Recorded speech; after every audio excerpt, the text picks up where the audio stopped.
All right, what is up, y'all? It's been a while. Appreciate everybody for tuning in, and I already see the chat going off as usual. Victor, GG HVAC, Bloop, Nasty. What is up, Pat? Mike, Jason. I think I saw it. Yeah, Brian. What is up, everybody? Let me just pull up something over here so I can double check. How's everybody? How's everybody doing? Everybody's weekend, work week. What's it looking like? I see a lot of refrigeration calls everybody's working on, I guess.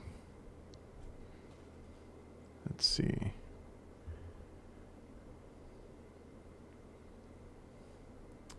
Just making sure everything is good because I feel like something we always got a hiccup.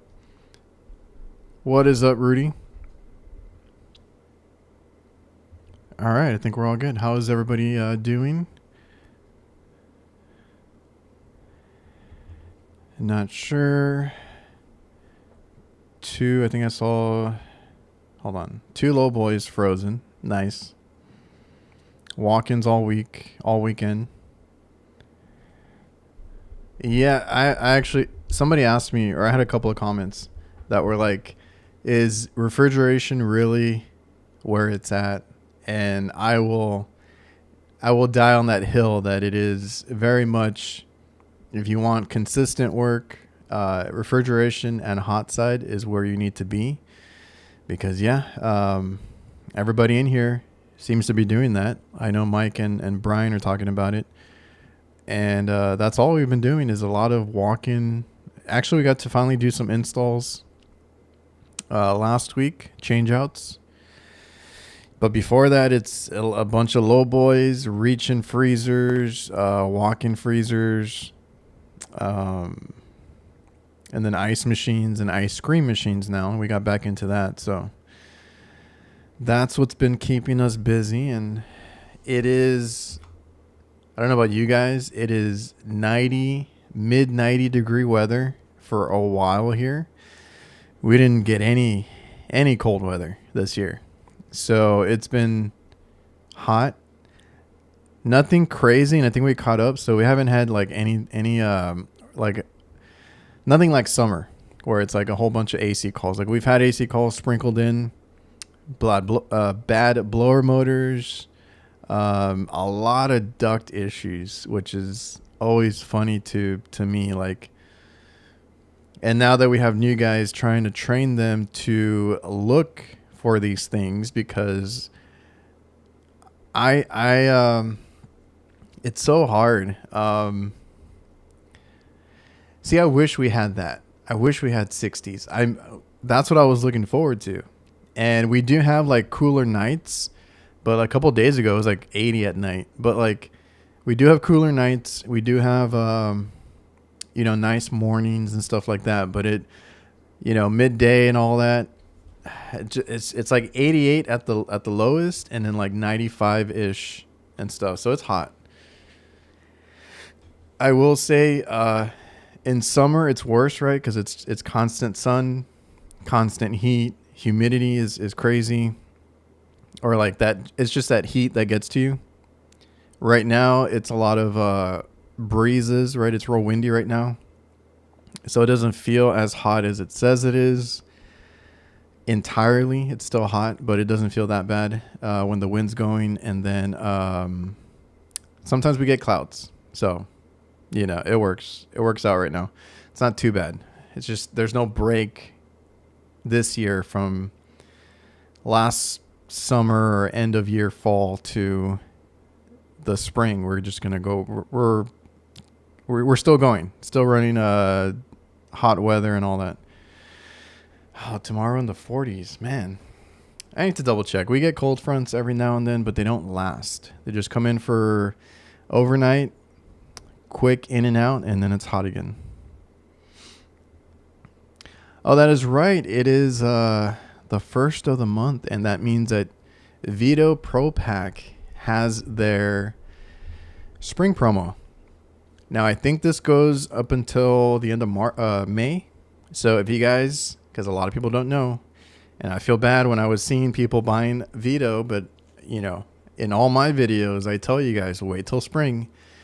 I've seen people buying Veto like literally the other day. And, you know, up until the last few weeks, if you didn't know, if you go buy a Veto Pro Pac, Supply House, True Tech Tools, wherever you buy them, then you go register it online on their website and you get a free bag. A lot of people were worried that they weren't going to do it anymore, but I had already been told that they were going to continue it. So no worries. You can still get your free, I think it's a CBLD, which is that, you know what? Let's just pull it up. You still get a free bag. It's the CBLD or the MB2B. I do have the MB2B, which works great for my Ambro kit. It's a little, I already outgrew it. I used to use that MB2 original one like a lot. And I was actually going through some old footage. And that was like my main bag for a good while. My brother took it now. What is this?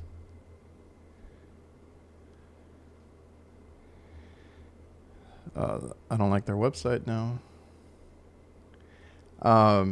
So he has it and he uses it every now and then. Let's see.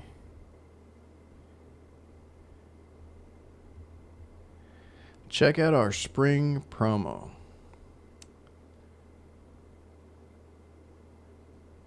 Chat desk. Let's see. I forgot how to do this. Screen.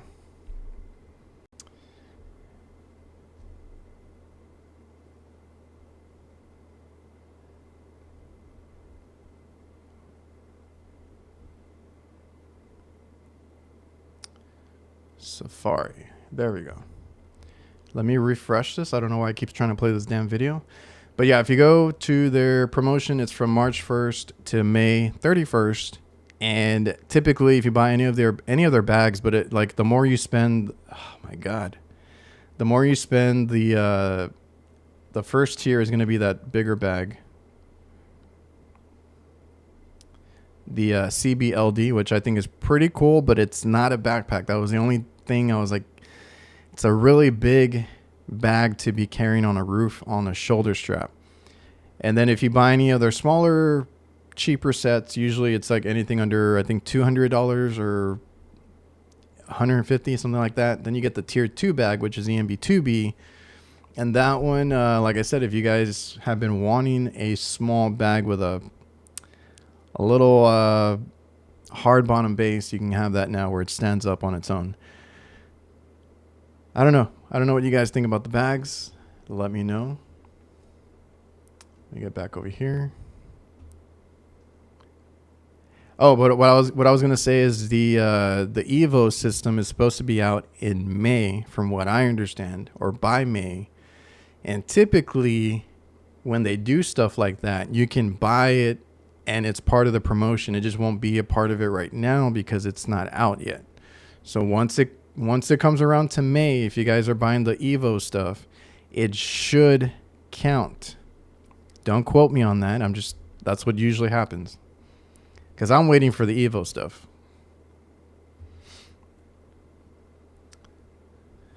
Yeah, you're going to sell the...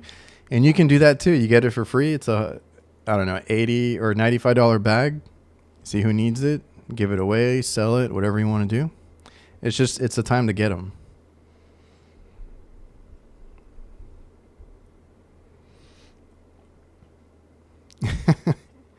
On the wife's birthday... Buy one, give her the free one, and then get it back.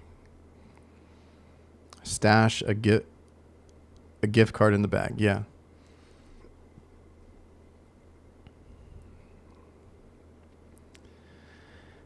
I just want some good weather.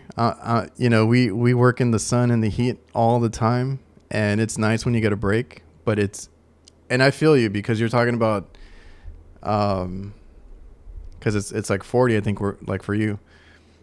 that happens here too. Like it did happen at some point. I forgot what month it happened in, and we got hit with like 30, and it was like 90 or 80 one day, and then 30, and then we went back to 80s and 90s, and I was like, where was that in between weather where we could kind of get a break?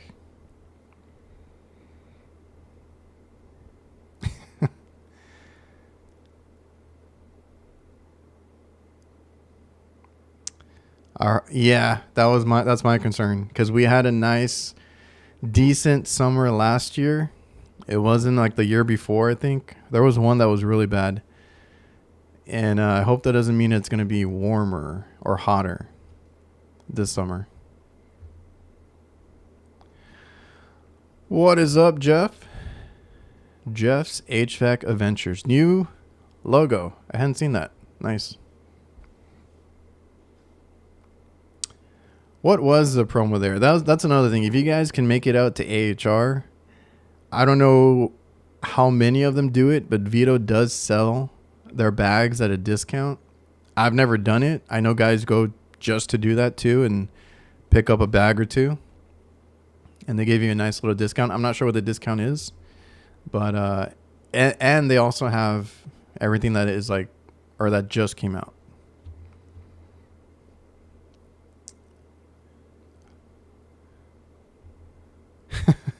Supposed to be 70s. Can't wait. See the CBLD now. Yeah, you had showed it. I thought it was really cool. But what if it was a backpack, right? What if it had the meter side pouches? That's what I'm waiting for.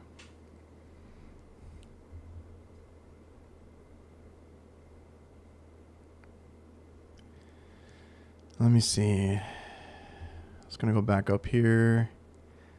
Oh, yeah, completely. Oh, Mike, you're into ice cream machines? I need to brush up. I've been putting it off. I've worked on a few here and there. Luckily, they've been pretty simple repairs. But I don't think I have everything I need to dive into like all the calibrations and all that kind of like stuff that goes into it. So yeah, that's what I'm going to be doing is training myself, and then trying to train some of the guys too, just so they can learn. And we can go from there.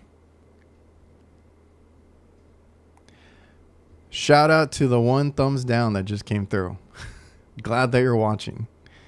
Let me see. Just lost my place over here. Yeah, so that's what I was trying to get to is we are hiring. So if you guys, well, not you guys, but like if you're interested, I had announced it on my Instagram. I have a business page, Instagram page, that I also posted it to, and that's where you can reach out, or you can email me. Usually I just ask you for like a resume or like what your experience is. It's not needed. I'm not looking for like a super experienced technician. I'm just looking for apprentice level, or maybe something a little bit more than that, where it's like 3 or 4 years at the most. Unless you're willing to come in here at whatever rate we can offer, because we're not ready to pay like a $35 an hour tech at the moment, although we might soon. But right now, we're just looking for apprentice level or somebody in those first few years that is still learning. And what I was trying to get to is it's so hard to do the training. I'm so used to doing everything, right, myself. And I just take for granted the stuff that, you know, that I do or that we do, because even my brother kind of works like I do. Like we go in there and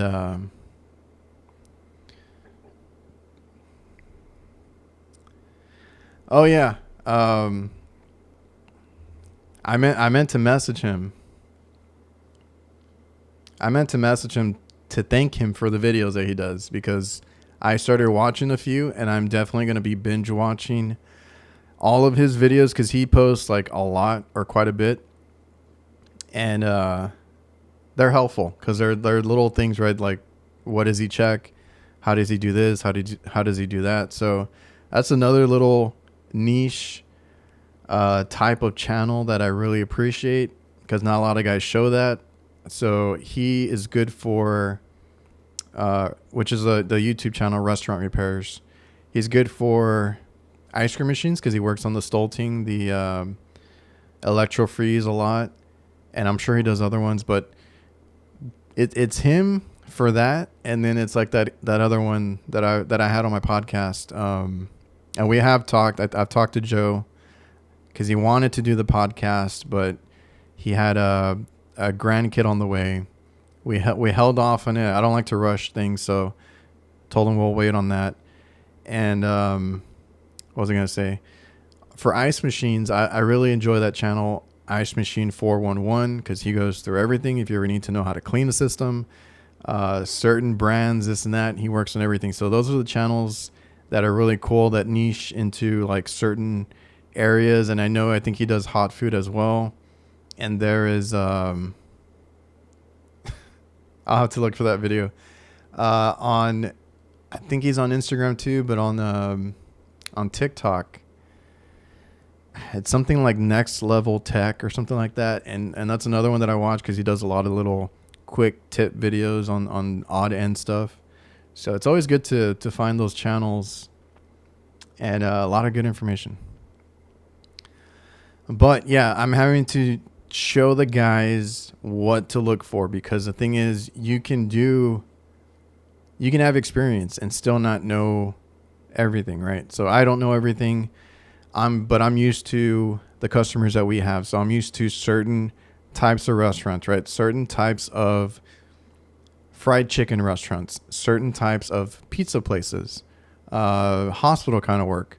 That's the stuff that I'm used to. And it's the same because I work at several different brands of those chains. Like for the pizzas, we do almost all the major pizza chains here. We do 1, 2, at least 3 of them. So, you see the same thing over and over. One of our guys is from like an HVAC maintenance background, and he knows a lot. He does really well. But him and the other guy that we've been training, sometimes they go into an AC call and they go straight to pressures, refrigerant charge, electrical, which is, it's all fine, right? You check the electrical, you see what the system is doing, this and that, but did you check your airflow? Now, filters and blower is one thing, that's like the basics, but don't take for granted that it's sized right, that it's designed right, that the duct is holding up, or that it was installed properly, right? So that has been the weird issues that we've been doing or fixing lately, is like air balancing, duct issues, duct falling apart, duct that I have no idea what the installer or the previous company was thinking, because it is not done right, or they're cooling the attic. I don't know how, but I've seen that several times. And it's like, yeah, okay, your system looks like it's low on charge, or like something else is happening, or you might overcharge a system, right? And it was like a bad duct, right? The return duct. We've had like 3 return ducts fall. And then like I said, somebody had a bunch of disconnected flex ducts in another location. And those were all the follow-ups that I had to do, or go help one of our guys, because they were on the roof thinking something else was going on with the system. I'm like, let's go look at everything else first. So we're training. That's totally fine. The quality control is going to be the hardest thing to manage as you hire, especially if you're hiring apprentices, right? They have to learn. So I have no issue with that. It's just a different kind of role that I have to play now. And it's like, and I like it. I enjoy it. I do very much enjoy, and I'm okay with going to help the guys out when they're doing their calls. Like, what do you guys need? Are you having a hard time? Let me go help you out. If I can, I'll help over the phone. Yeah, that's what I thought. I was like, I know he does hot food.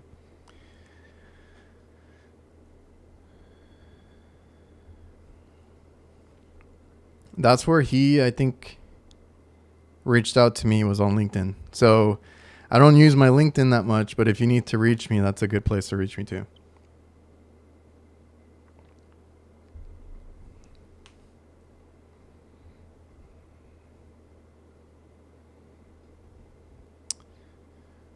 I found that to get training from these OEM, you just need to email and ask when, and if they do on-site training, they are willing to come to you.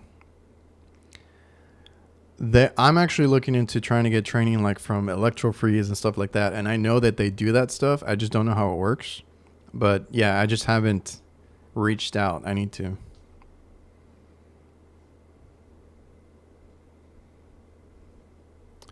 Joe is awesome. Yeah, I like his stuff.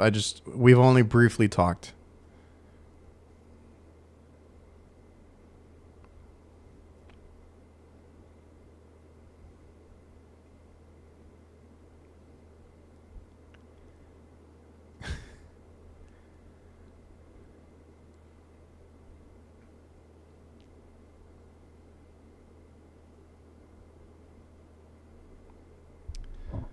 But that's what we're up to. And like I mentioned, we are hiring. So like, I know there's a few guys that have reached out. So I need to go through those, meet with them, do the whole process. But, we've been busy and it's hard to do that. Like I said, last week we had a bunch of change outs to where every day we had something scheduled.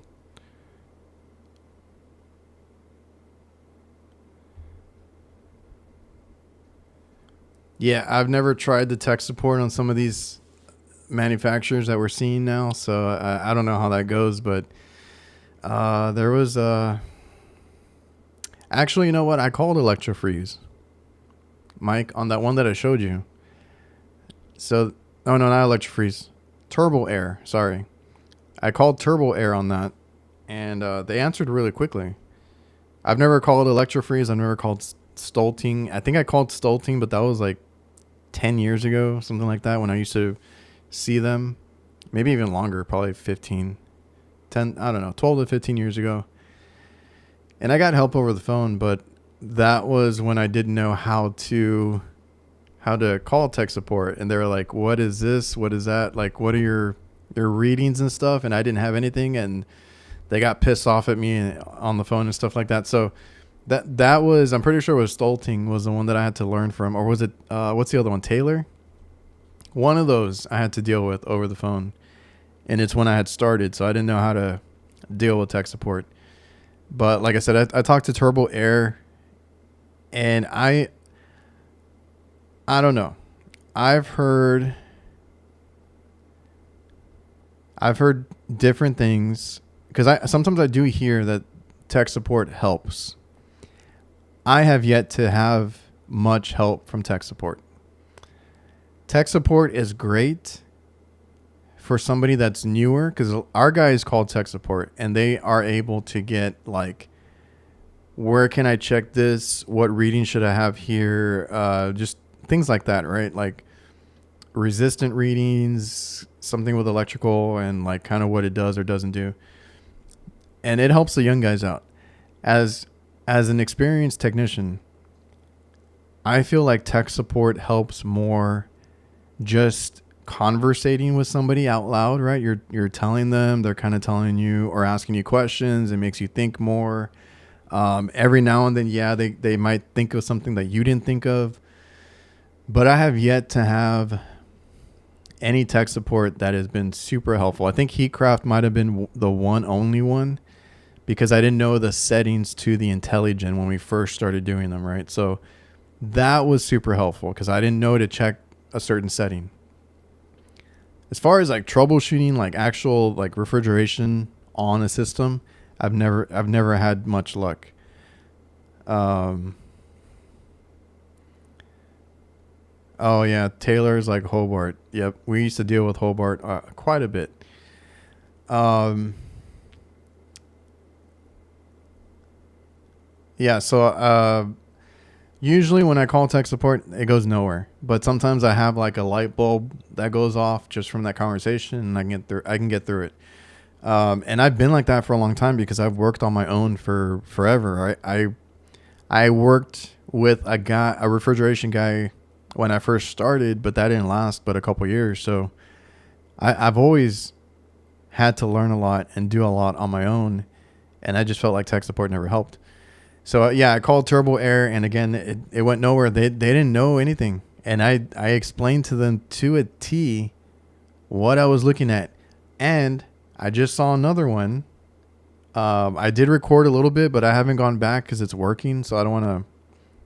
I didn't want to go back. If it was working, I was gonna let it run because we had all this other work to get to, right? So I might go back next week to see how it's doing. Same exact unit. Same exact 2 little 1/4-inch lines going somewhere in the installation. I have no clue. And the problem with that is it's a new customer, so I can't take too much time. I don't want to say they've been rushing me, but they're like, we need it now. We need it now.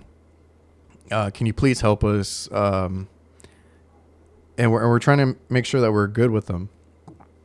And then I can kind of, offer some more like bigger repairs, right? Like, I don't know. I'm just trying to get them up and going because it's a restaurant that is very busy during certain times, and they've happened to call me when they're busy. So unless we go in the morning, and some of these locations don't, a lot of my customers, for whatever reason, do not like to wake up early. So I'm not arguing. I'm not fighting that. But I have one that sometimes I don't even open on time, which is weird. Like I have one location that they're supposed to open at 10 o'clock. I usually try to get there at 9, unless they tell me that they can be there earlier, because that's usually when they get there. And then there's one specific location, but they're all kind of similar, that I don't go until they're actually open because nobody's ever there early. And then they open super late, like 10:30, 11. And I have no idea how they get away with that. I have the other one, the new customer that we have. They try to be there at 9 as well because they open at 10. But sometimes it's just like a cook there. The manager's not there. So it's a little difficult to schedule things. And then another customer makes us wait a lot. So a lot of times I don't go super early. But yeah, I explained to tech support. And let's see.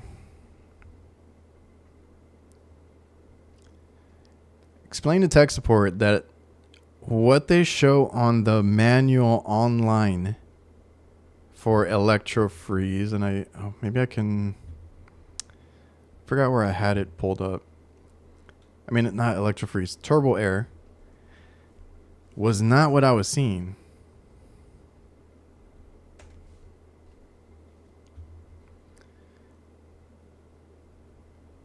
I forgot. I had it pulled up on one of these tabs, but I don't know if I have it anymore. So Turbo Air has these stand-up coolers and freezers, reach-in units.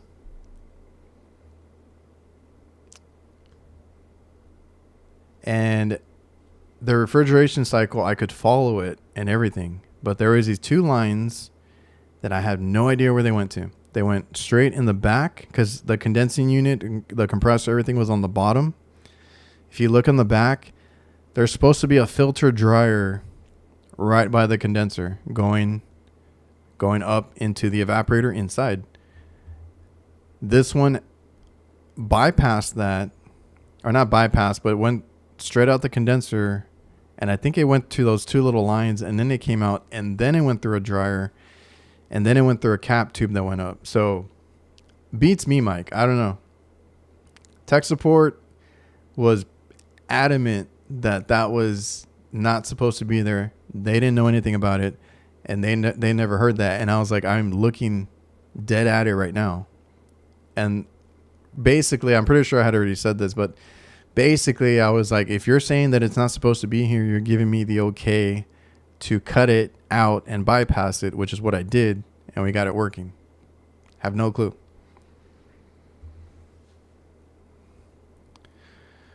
What is up, man? Music City HVAC, what's up?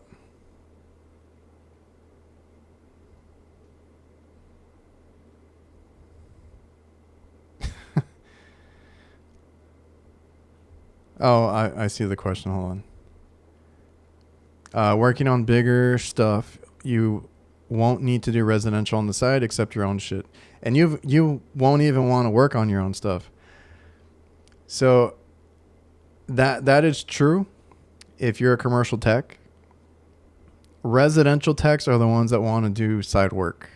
I have never wanted to do side work. I've never wanted to do anything else. No offense to anybody that does residential. It never appealed to me. It never made enough. There is a different way to go about it, because commercial, I can make quite a bit, and it's mostly, and I've talked to other guys. I know I've seen somebody recently talk about pricing somewhere on YouTube. I went down a rabbit hole. Like, you can do time and material on commercial and do really well. And we are a service based company. We don't do installs like those change outs that I did last week. One of them was, I quoted like 2 years ago. It finally got approved, and I was like, all right, cool. Like, we don't push this stuff. And he wanted it fixed in the meantime, so we were fixing it, whatever it was. And we do well. Once you get it, but you have to price out really well, right? You have to mark up your refrigerant really good, mark up anything that you're using, and make sure you don't give out anything for free. And your rates are typically going to be, what I would assume, higher than residential, right? Your hourly rates. Residential, I think, makes more if you're smart about it on rates. Like, if you go change out a capacitor, it is going to be $600 or whatever it is every time, no matter if it takes you 5 minutes. If that's all that you do, here's $600. I need to jump to the next call, right? That's how residential makes their money. And if you don't do that, then you're not going to make money. So that's kind of the thing there, is residential does rates. You're trying to knock out a bunch of calls. If you work somewhere, you're probably doing side work as well, because it's so easy to do these small little calls, 15-minute calls. Charge whatever you want for it, because it's a rate. It's like, this is what we charge regardless of the time. And then on commercial, everything's quoted. Everything has to be marked up to cover any bad things that can happen. So I used to hate that everything was quoted on the commercial side. Like, okay, well, you need a blower motor, you need several things on the roof, you need a compressor, you need this. I can't just put it in. I have to get a quote and get it approved.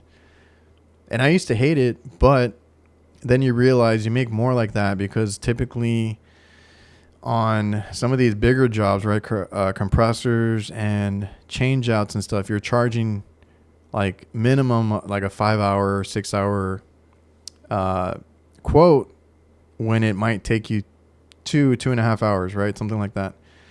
But you need to cover yourself in case something goes wrong. Now, in the beginning, everything would go wrong. So yes, we've spent days on a compressor change out. We spent several days on just a change out, or some dumb things, right? With time, you get better. Everything gets quicker, and you make more money. Like, that's just the way it works. So, let me pull up I didn't read the question. I want to do commercial and residential HVAC. I want to do commercial.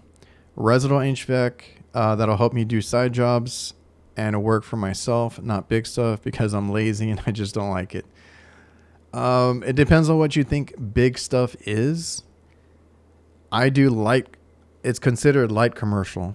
So I work on anything 10 tons typically down to 5 tons on the AC side.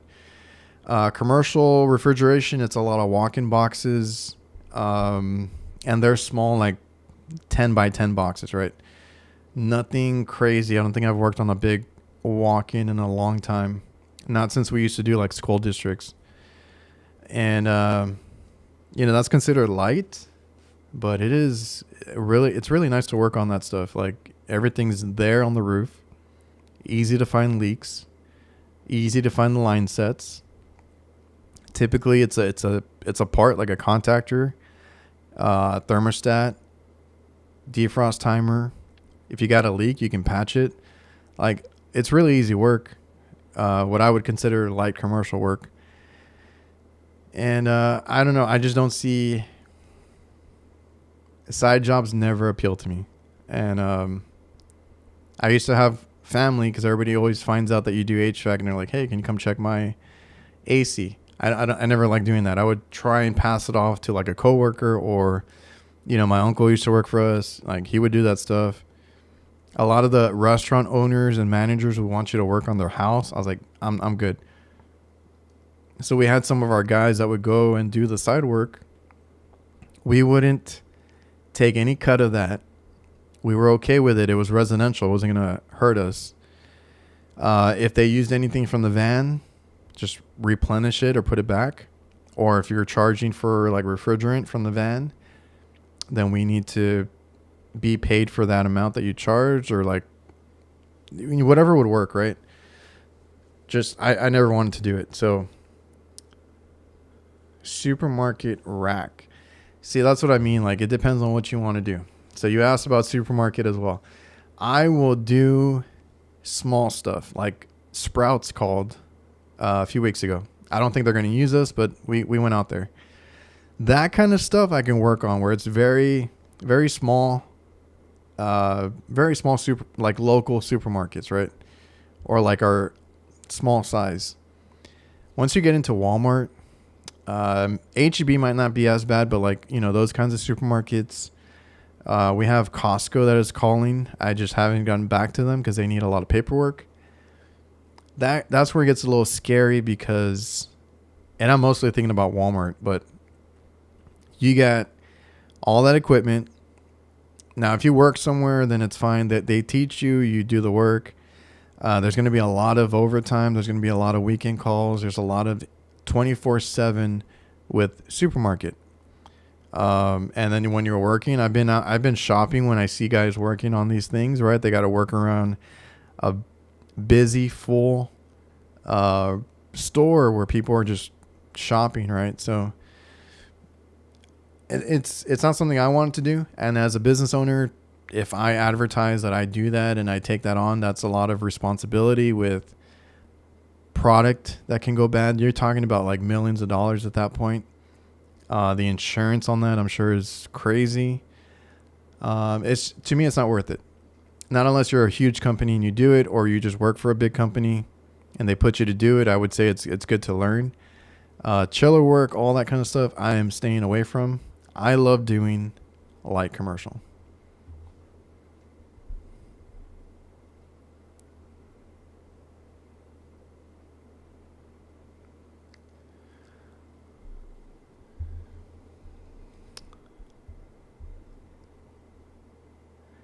For the follow-up on airflow for another tech, have you tried Measure Quick live stream? In most cases, I found it can save a trip out if you can see the tech's live readings.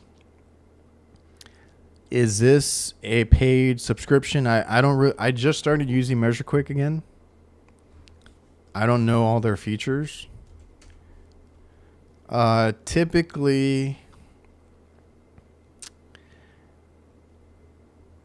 that sounds really cool. Typically, I just call, hey, what are your pressures, this and that. But yes, it would be nicer to see it like on a screen where I can see the saturation and like if it's going up or going down.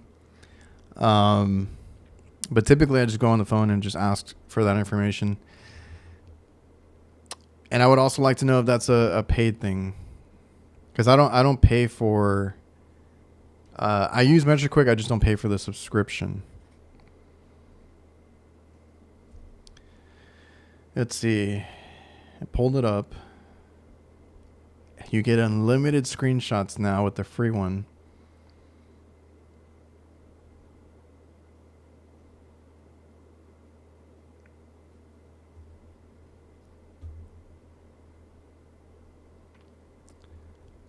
Measure Quick live stream.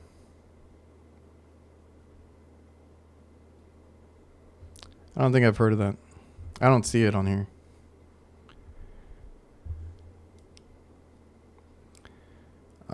Part of the subscription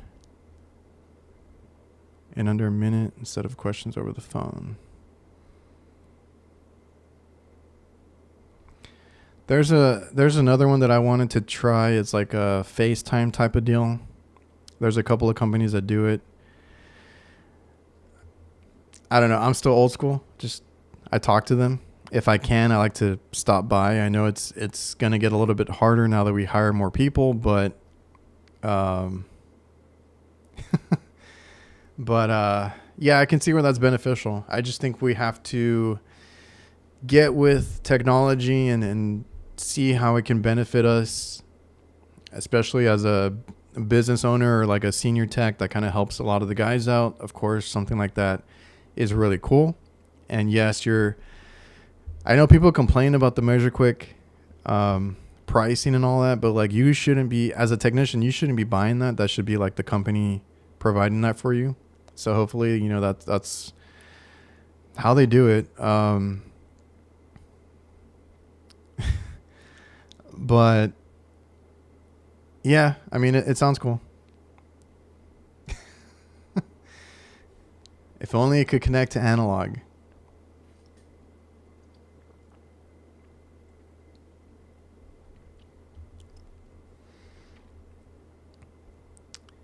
I refused to do Walmart. We had a call one time.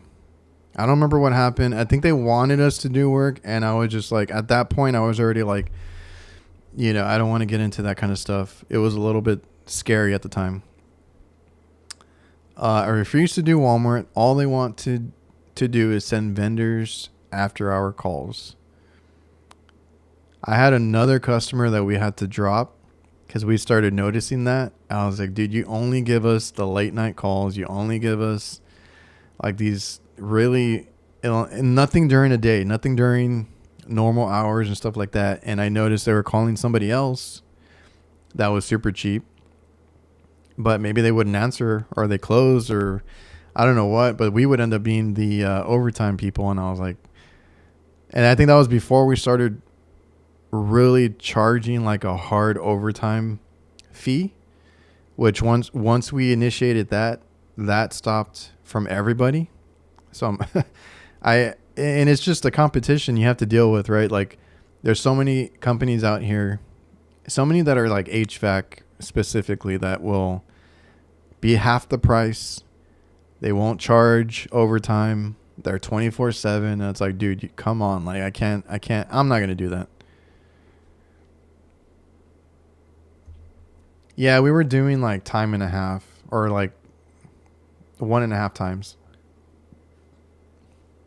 But you have to make it up there. You have to make it, enough of a difference to where they have to really think about it. Do we really need them out right now or can it wait till the morning?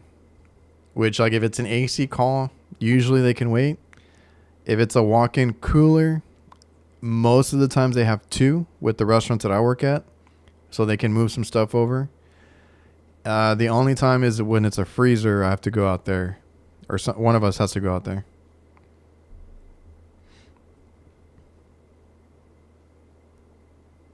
Anything for us after hours is double time. 2-hour minimum.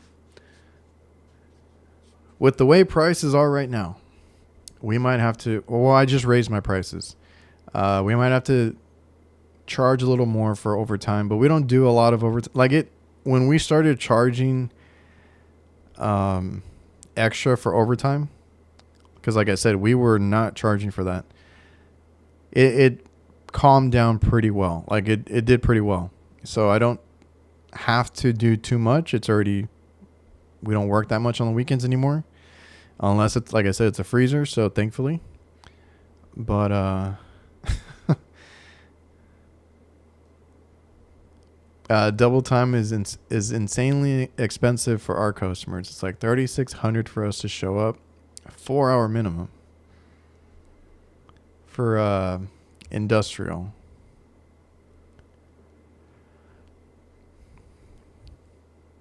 Hillbilly refrigeration. I will do Walmart 7 to 4 Monday through Friday. After that, nope. Oh yeah, it does, definitely. Like, we were getting like stupid calls, and I'm like, dude, I don't want to be out here dropping everything just to get out there. This is when we were like 3 guys, when it was just me and my brother and my dad. So I was like, this is getting really annoying.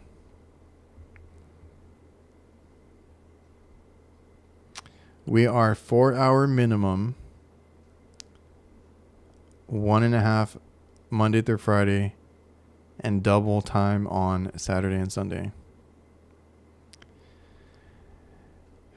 See, like, and I'm trying to put everything in place. Like I said, we raised our rates for this year. So far, nobody has said anything. We did give them a warning to most of them, but like nobody really argued. So that's great. You know who does argue are the and I get it, the local places, the smaller shops. There's some restaurants or businesses that don't want to spend anything, and they will question everything. And that's fine. I don't typically like to do that kind of work. And I stick to, trying to get accounts. It doesn't have to be like a big account, but like accounts that we can talk to, because we even have a small one too, that we can talk to. And if they understand, what the prices are, everything's going up, we're hiring, I can't afford, all these techs on our older rate. If you want, because we're so busy right now, if you want somebody out in a timely manner, these prices have to go up. Just kind of explain to them. And as long as they're cool with it, that's fine. I don't care if they want to call somebody else or get some quotes or bids or whatever. Like, I'm pretty confident in what we can offer and what we can do. But yeah, I just had that conversation with somebody because refrigerant is another thing, right? Like, you got to charge a good amount, and a lot of the stuff that's exactly what I was going to bring up. The brazing fee. Chris Stevens, HVACR videos, posted, I think he had seen it like in the 400 and some maybe at his. Now he's in California. I think I'm still seeing it for 300 for the 28 sticks of 15%, which is like all that we use. So with that being said, yes, I had to go back into my CRM in Jobber and raise some prices like our brazing fee. But you have to build all that into what you charge. So like, I had a conversation with somebody because they were asking me about refrigerant, and I was like, yeah, we charge quite a bit for it, right? Like, we charge in the 80s here per pound. Now I know some guys do like 50 to 60, but I know some other ones that go like over 100, 120 per pound. Now, when he was asking me, yeah, it's over. I think it is over 400 in most places. When he was asking me about it, it's because he had a customer that was giving him a hard time because he charges 50 a pound, but he just opened, and he's trying to get everything settled and figure that out, right? He doesn't have a lot of overhead, he doesn't have technicians, none of that stuff. So I was like, yeah, like if they're going to give you a hard time, that's going to be a hard sell. Like, let them find somebody else, because unless you want to give a discount on your own terms, that's fine. But you have to take into account, like with the brazing fee, like it has to cover the rods, the gases you use, and a few other things built into that, right? Because you have your vacuum pump oil, your vacuum pump itself. You want to charge like a recovery, whatever it is, whatever equipment you're using, and the maintenance on that equipment on top of the price of that equipment. But what was I going to say? Even the refrigerant stuff, right? Because that price goes up and down like crazy. I know it's gone down a little bit, but I can't charge one thing. I can't give a massive discount on it one day and then the next day I got to raise it because it went back up. And then freaking manufacturers are telling us expect a 7-8% increase on prices across the board. It's like, dude, so our prices can't come down. They have to kind of stay where they are or go up a little bit, right? So it's hard when you're competing with lowball competition, and we dealt with it too, and it is difficult. So we were we were cheap for a long time, and then we raised our prices slowly over time, and I'm definitely pretty happy where we landed this year. We'll see how I'm going to see how well it does for us as a company the whole year, because this is a year also that prices are jumping. So like I need to see, did I raise them enough to ride this wave, or do I need to do it again at the end of the year?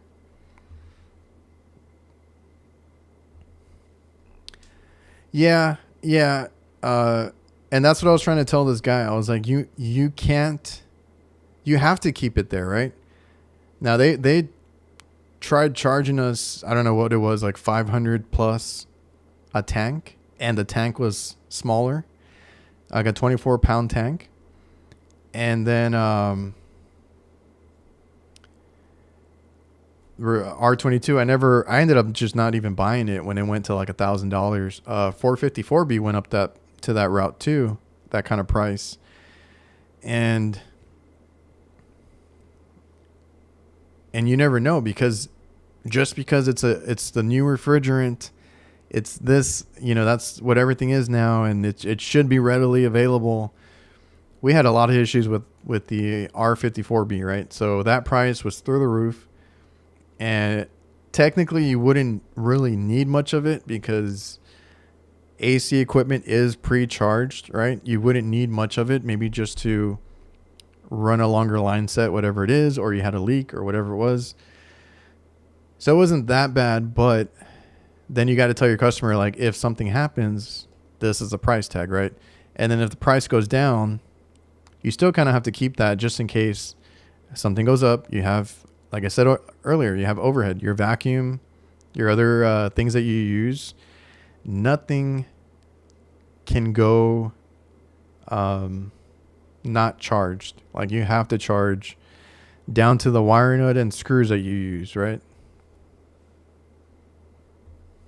Oh, $1,800 a jug.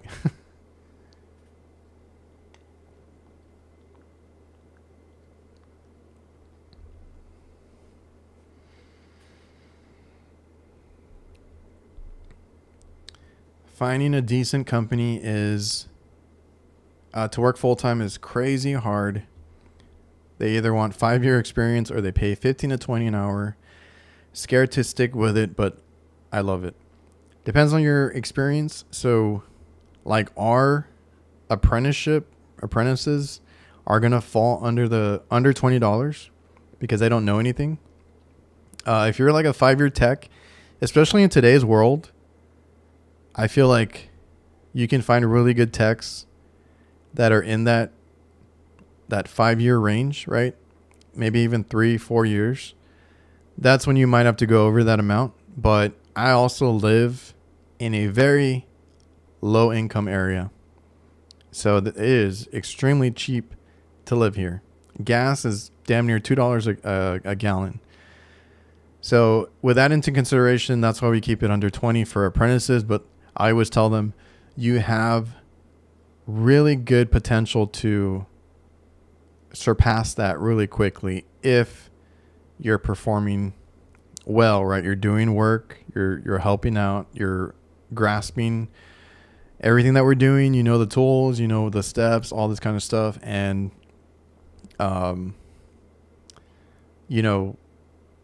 it comes with that, with time and experience, because we have guys that have been here and they've gotten raises, right?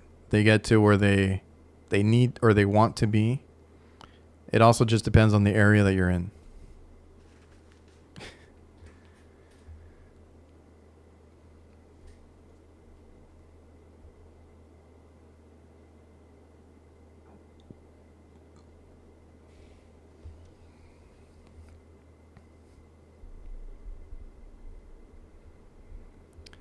I think we finally replaced the last R22 system, the last two that we had.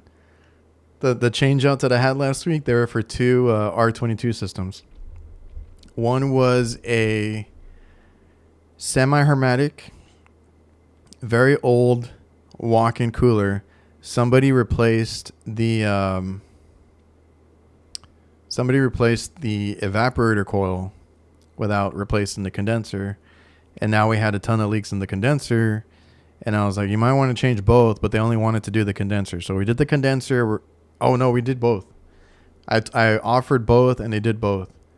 So that was an R22 semi-hermetic. One of our guys, our newer guys there, was just like his eyes wide open. He's like, what am I looking at? So like I always forget that some of the new guys are not going to see the stuff that I'm used to seeing, like semi-hermetic compressors with the vibration absorber and those big service valves on it. And, you know, like I had to explain to them, this is the compressors that I used to work on, right? You can rebuild them. You can open them. You can fix the valves and the gaskets, and they require a little bit of maintenance here and there. And, you know, it was just funny to see it. I'm like, yeah, dude, these are what we used to have before, like the scrolls and all that kind of stuff. So he only knows what he's seen in the past like couple years. And so we got rid of that one finally because it was doing so bad. Got them up to we had to put 448 because this whole phase out has been another crap show, right? The on the refrigeration side, the commercial refrigeration, because we just dealt with it on the AC side, and now this year was supposed to be like the A2Ls for coolers and freezers and everything else, and it's not happening. So we don't have that here yet. I don't know if anybody has installed any A2L commercial refrigeration stuff, but it's not on. It's like on a delay now, I guess. I haven't looked into it. That's the last that I heard about it. And so we installed a 448 system. I was trying to hold out because we had not really done any of those. And like I said, we don't do a lot of installs. I was hoping that we would jump from like a lot of the 404 systems into the A2L stuff. So we would just kind of skip over. That is a whole other beast. Maybe we'll talk about it on HVAC Nights this week. Because that's going to require, you know, not only the leak detector on it, or the leak sensor, whatever it's called.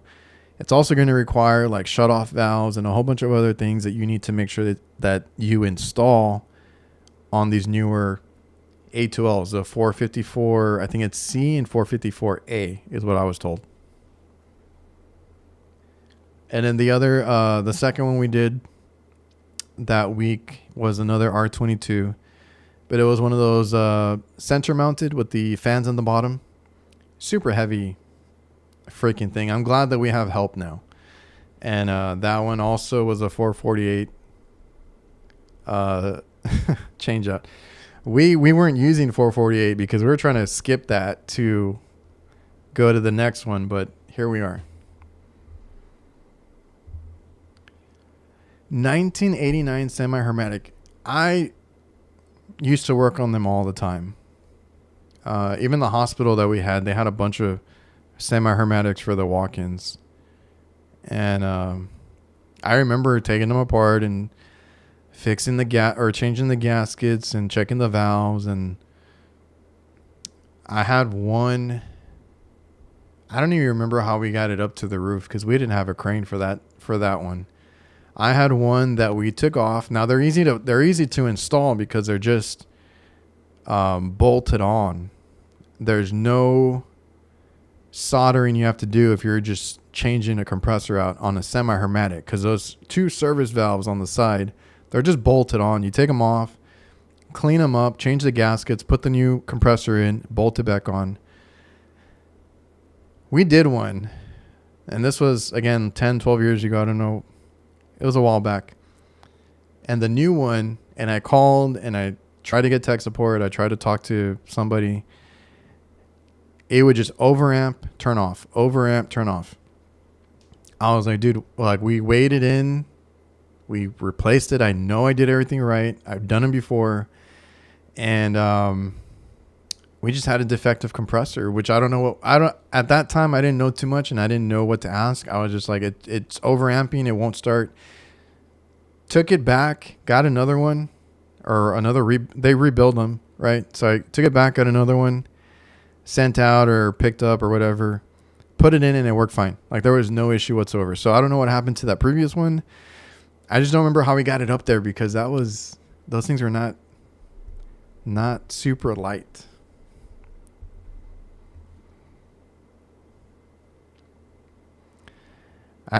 We don't see them as much anymore. It's all scrolls and micro channels, which I don't know if I'm a fan of.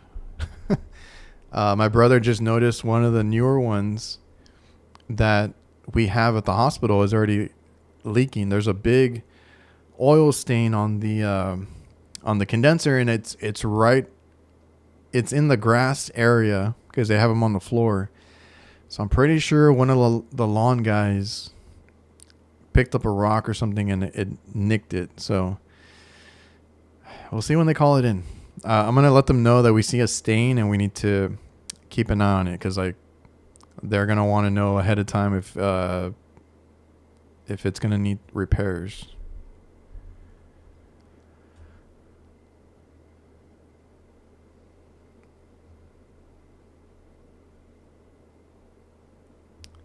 And they go back a little bit.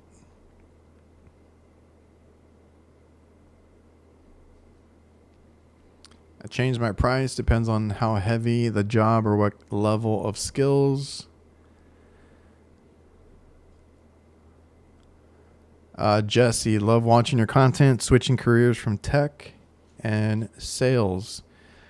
Doing the U.S. Career Institute HVACR program. What books do you recommend? Heard the refrigeration cert is handy to get.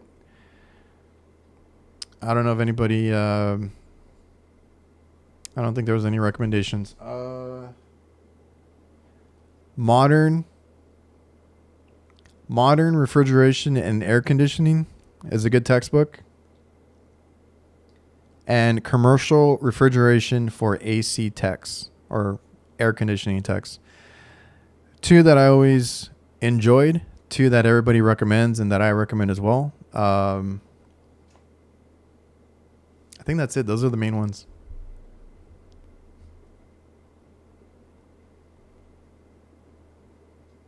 And then just watch lots of YouTube. There's plenty of good channels. Chris Stevens, HVACR videos. Very detailed, step by step. And there's plenty of others. AC Service Tech, Ty Brenneman, HVAC School. What's up? Love your videos. Very informative and educational. I failed my NATE core and AC test. Had high hopes. Was it just NATE, or were you looking to get licensed in the state? I mean, NATE is one of those that you get, I guess, to get some... Having certifications is always good. Back in the day, I used to get all my EPA ones. I really don't keep up with it too much anymore, right? You get your EPA, Universal, then they have like a PM Tech. They had one when a 410 came out. I think now they have other ones for A2Ls. I don't keep up with it too much, but I mean, yeah, if you're trying to get a job, trying to get better pay, it's always good to have them. I never got NATE. I looked into it. I was going to, because that's what they told us we should get. If you really want it, go for it. It's not super important. But again, if you are trying to get a job or trying to work somewhere, as many as you can is always good.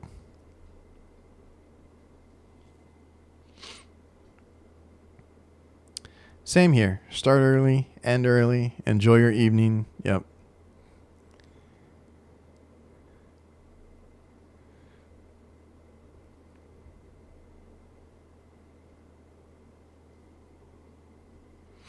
I think we have a shortage everywhere. I'm having a hard time. And what I've noticed is since I've asked, or since I posted that we're hiring, I had a handful of guys that I really wanted, and they all got jobs super quick. I didn't even have time to interview them, but they sent me their resume. I'm like, yes, that's great. A lot of them had like 2+ years experience. It's just hard to find good techs. So it's in demand. If it's not in your city, go to the next one. Go a little bit out of your range.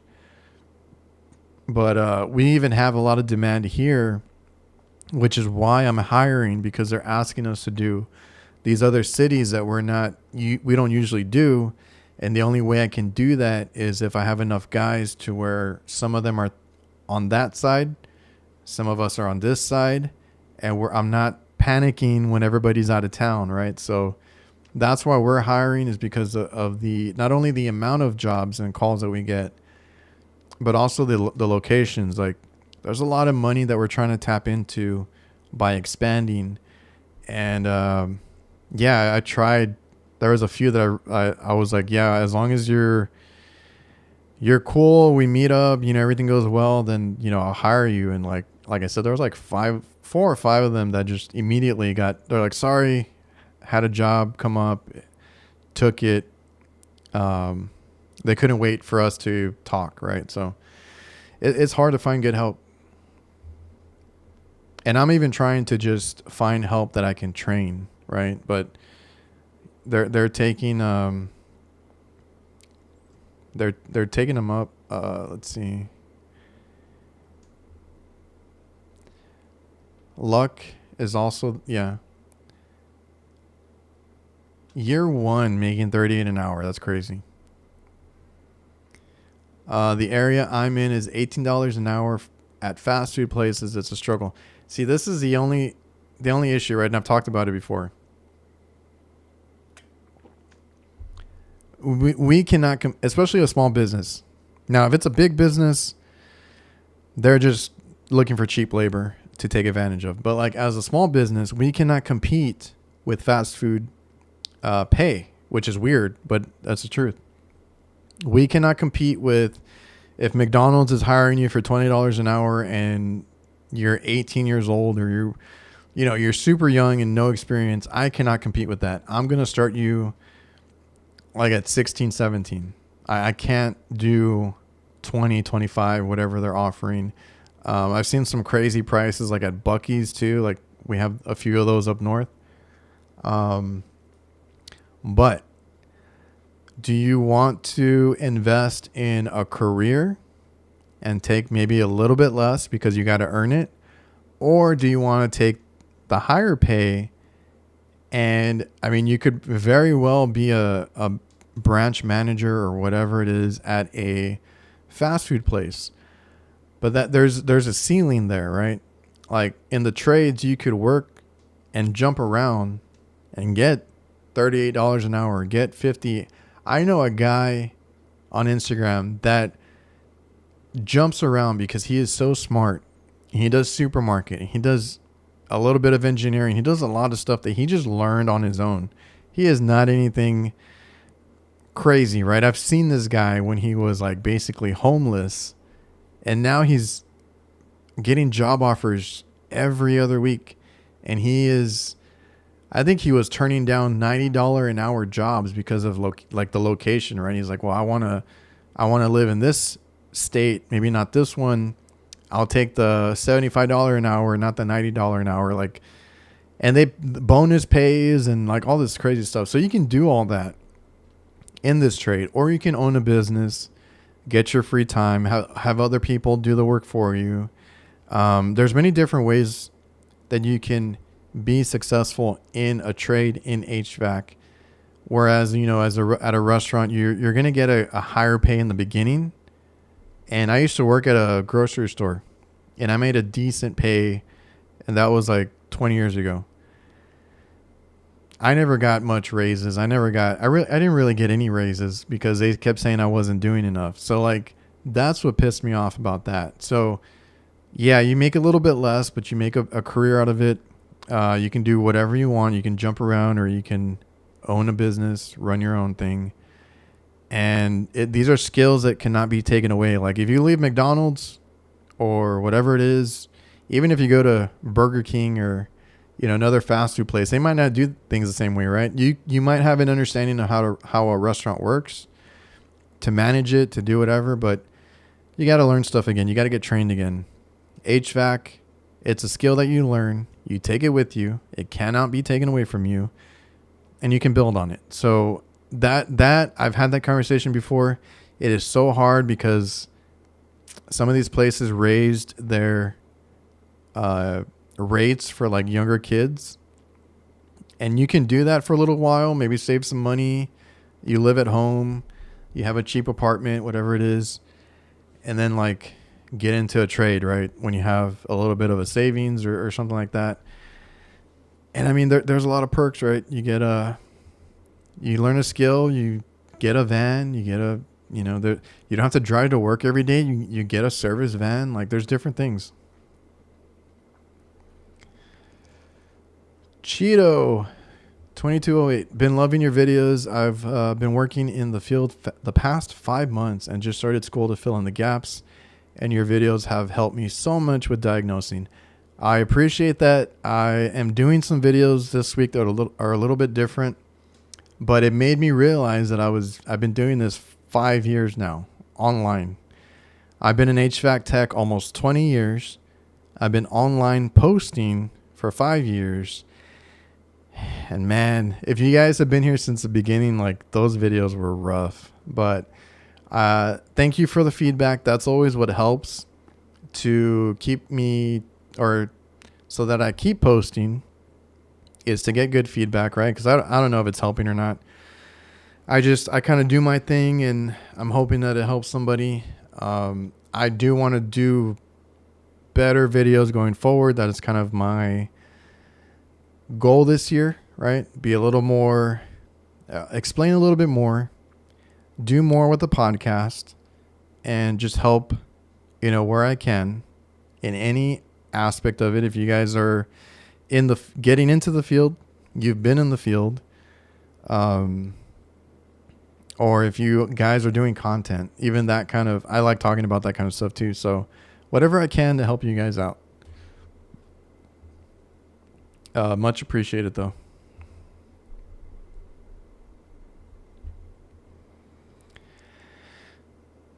How did you get started filming your repairs and starting a channel? And that the videos that I'm posting this week are gonna kind of dive into that.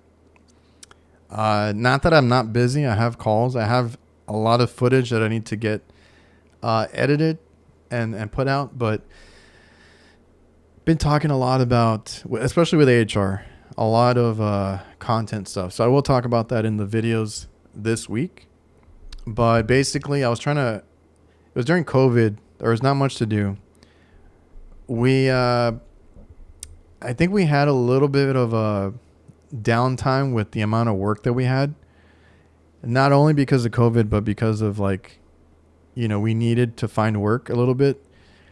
And what I was initially trying to do was trying to advertise my company. So I was trying to do photos and videos, because I was doing it on Facebook, but the few friends that I have, it didn't really, there was nobody to talk to about it. So I started posting on Instagram, and it was initially to advertise my business. I did it on Facebook for a little bit too. And then I was like, I really like these YouTube channels, which was Chris Stevens, HVACR Videos, and Tito. I will always give him credit. Tito Vlogs, and he used to go by HVACR Vlogger. Those videos were incredible. That's kind of the style that I liked. Music, cuts, just cool shots and entertaining, right? Chris is very much educational and walks you through everything. So I kind of wanted to do something in those lines, and I tried. I couldn't be them. So then I kind of made my own thing out of it, and I started noticing people that it helped. The reviews, the tour reviews. One of my first videos was a Veto bag review. So it was helping people in that sense. Hey, what kind of tools do I need to start and this and that. So it kind of just snowballed into what it is now. And I've always liked like movies and cinematography. My brother was a videographer for a little bit, and just always interested in it. So I kind of like that aspect of it, and that's why I keep doing it. It's a fun hobby, and now I get paid for it. So it's not easy now because I do a lot more on the business stuff, like for my HVAC business, but I still enjoy it, and that's why I keep doing it. If not, I would have been off the internet a long time ago. It's very hard for me. I'm also just not that kind of person that likes to, be loud or be talkative. But doing this for 5 years now, I've kind of gotten the hang of it. So I enjoy it very much so.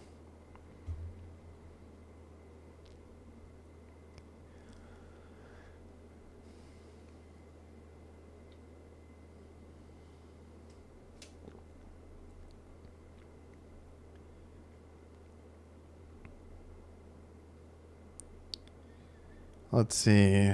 Yeah, solid, right? I think those are everybody's recommendations. Those books that we have here. And I have them here on I didn't want to pull them out because there's a whole bunch of them. On the bottom shelf here is where I keep my old textbooks, and I have a few other ones and my old binders from school with all the material that they gave us and notes that I had. It's all there just in case.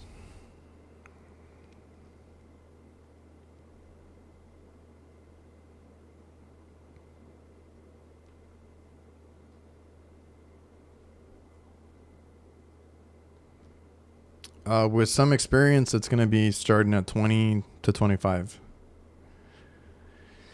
You keep in mind that we're in a low cost of living area, a low income area, so you're not going to make a lot. A lot of the guys that I talked to, they said, yes, that is $16 was for anybody under 5 years. That was actually what they were hearing. So like that is normal here.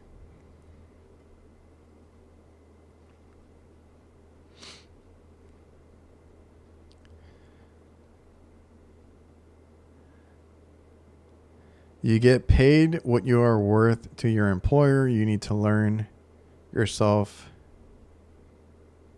to get more Benjamins. Yes, I mean, that's what if my guys are doing calls on their own, if they're figuring out things, and most importantly, just paying attention, right? Like if I tell you how to do something or I tell you what we expect, if I, help you as much as I can, and you learn and you apply all that stuff, that is great, because all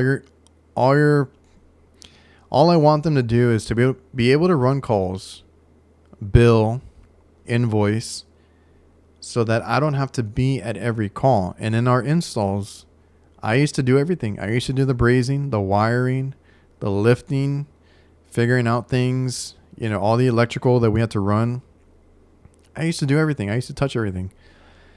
It's so weird now, but they've been a big help. I have one guy doing the electrical.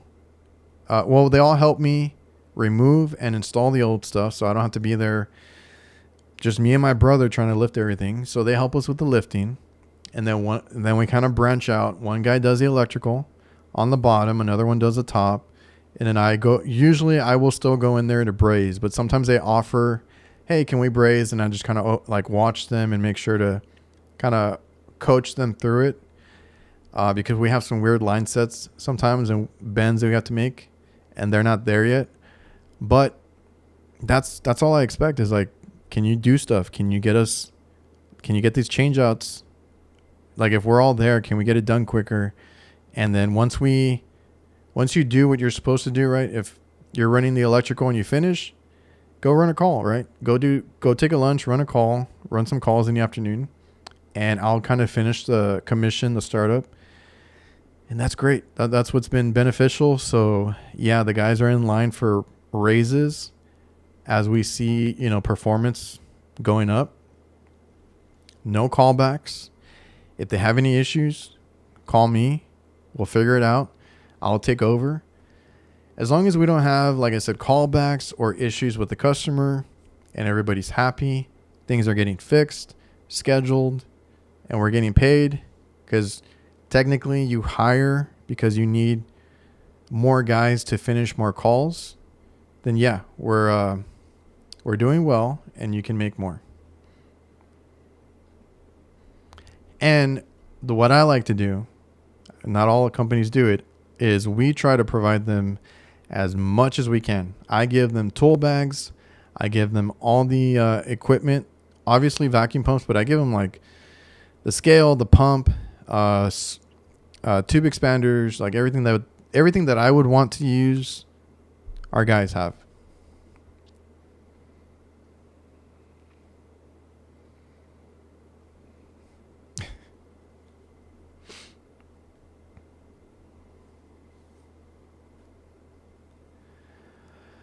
Is the MCTP infrared worth it? I'm thinking about getting it now with the spring promo. Depends on what you're comparing it to, but it is. I think that's the one that I gave one of our guys, and he loves it. And I liked it too. I do like a good MCT bag, but that one is much nicer because of the side pouches, right? So depends on what you need.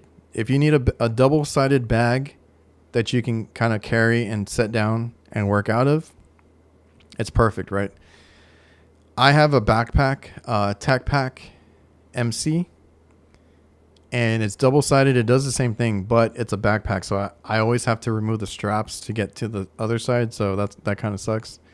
But it's because I work on rooftops, so I prefer to lean towards the backpacks. I think there is an infrared that does a backpack, but I don't remember which one it is. But I like those.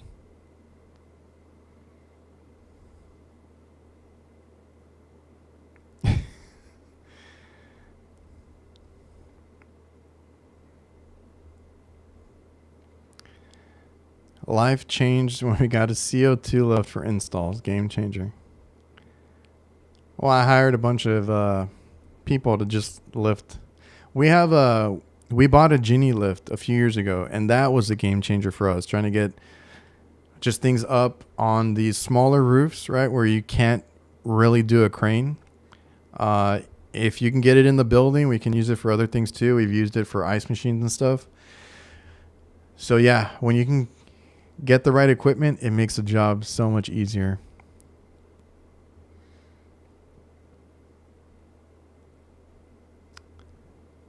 Appreciate you, Tim.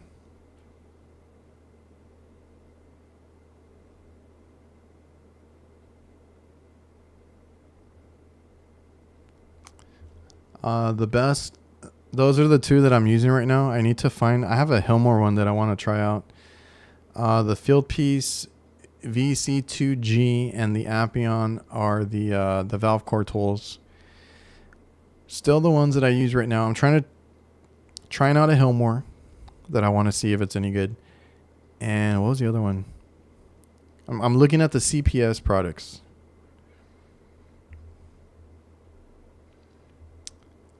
All right. Anyone getting the SPLD? That's the one that I showed. That one is a great bag. It's a nice deep bag. The only bad thing is it's only for shoulder strap. I like backpacks, but we'll probably see that next year in the variant blackout maybe. Yeah, 2 guys to hang the walk-in. We like to use 3. 2 guys hold it. One of them mounts the hardware, right? And then when I use a ladder anytime that I can. If we have 2 ladders, prop it up real easy and then get everything prepped and put it in place. It's just weird because we have, like I said, we have a crew now, right? So like I said, there's the guys will go help us and then go run their calls after, right? And me and my brother usually stay behind to kind of start the unit up. It's just weird because we had those 2 changeouts and it's been a while since we did one, since we got the guys. And I almost felt like it went too smoothly. I was like, this went way too easily. It was too easy, too quick, It's weird. I was not used to that.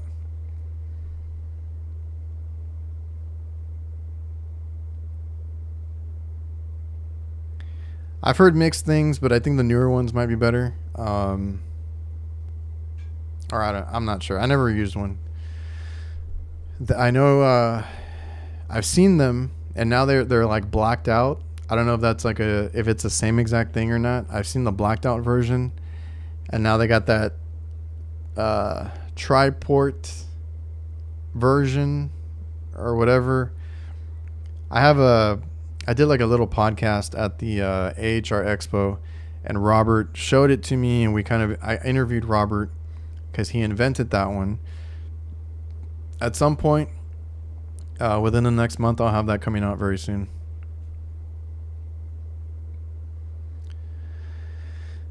The MB5B would be perfect if the side pouches were a few inches taller, field piece meter and probe stick out.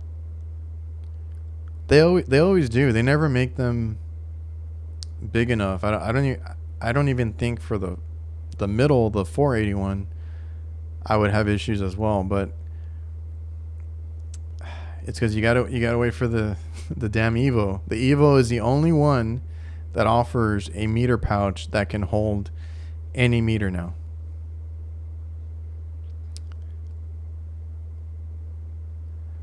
Yeah, the JB has two. They have one regular core tool. I think it looks pretty generic. I don't think there's anything different. The torque one, I have it, but it's a little weird to use because it's not a traditional lever. It like wraps around the valve, and it's like I don't know what you would call it, like a handle lever type of deal. It's just awkward, and I can never tell if I have it in the right position because I'm not used to it. It folds or it goes either way. Let me see if I can pull it up. JB core tool.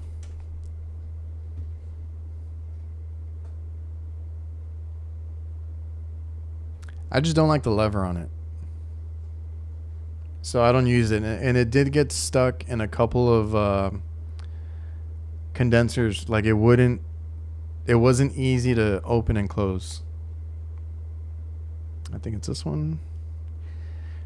So this one on top is like a regular core tool, right? Nothing. I don't think there's anything special about it. And the torque one is this one, and it has this weird lever on it. So I just think it takes up too much real estate. So I've had it where it kind of hits either the next hose or like something on the condensers that I see. And that little torque thing is not. Oh, and then it has a slide valve on this side. I don't know. I just always forget what position the lever is in, which way is open, which way is closed. Especially if it's like buried in the condenser and you can't really see it, because it does say open and close on one side. So that was just weird to me. And then the valve right here, it's a slide valve. You slide the whole port down or up. And again, I always forget which position it's in. So it's awkward.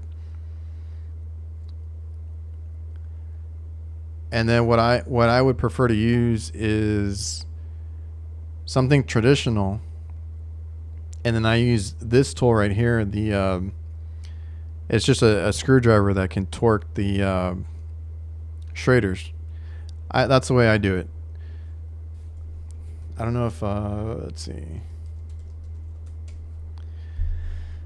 The one I've been liking, if I can find it here on this, I don't think they have it.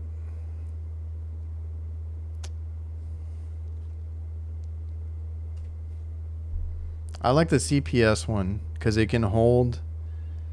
Yeah, they don't have it here. It holds the Schraders in the end, and I've had good luck replacing Schrader's under pressure with the CPS one.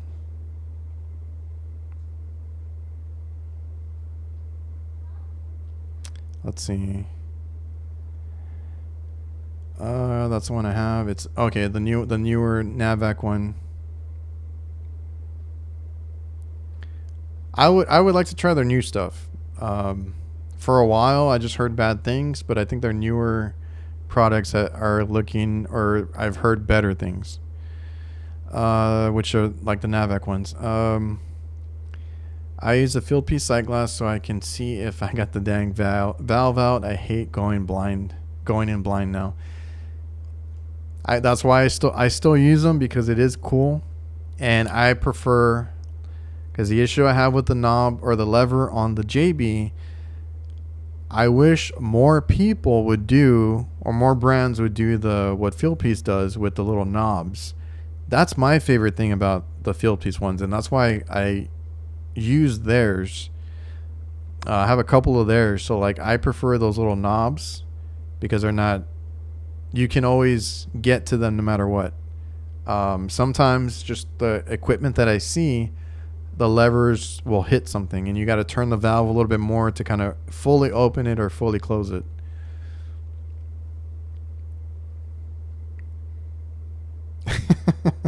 Yeah. That's what I said. Like, you got to have the price built into something. Your refrigerant, your torch fees, brazing fees, all that kind of stuff. This stuff it's not getting cheap. Let's see. Over tightening a core tool. Main reason core doesn't come out. Gasket is smushed and blocks the core. Do not over tighten. I've had that happen plenty of times, and yes, you just let it out, loosen it a little bit if you're having trouble getting it out, and usually that helps. But I'll be honest, I've done the whole thing where it's not coming out. I'm like, well, screw it, and you kind of just leave it open and open the lever really quick, and hopefully that refrigerant or whatever's in there pops it out. You just got to make sure nobody's around, because that thing comes out with force. So anyway, let me double check. I think I got to everything. I appreciate everybody for coming out. I'm gonna look for my outro here. I'm going to add a Milwaukee pack out van uplift charge, and I can afford my dream van. I appreciate everybody for tuning in. Great crowd. It's been a while. We'll see when we do this again. I know we're going to do HVAC nights hopefully this week. So Thursday evening, if you guys can make it over to HVAC Nights YouTube channel, we will be going live and discussing more of what we discussed here, talking about work. And I think we had a lot of topics to go over that because we missed last week. So make sure to check out that on Thursday, and I will see you guys. I'm going to look for my outro real quick. Later.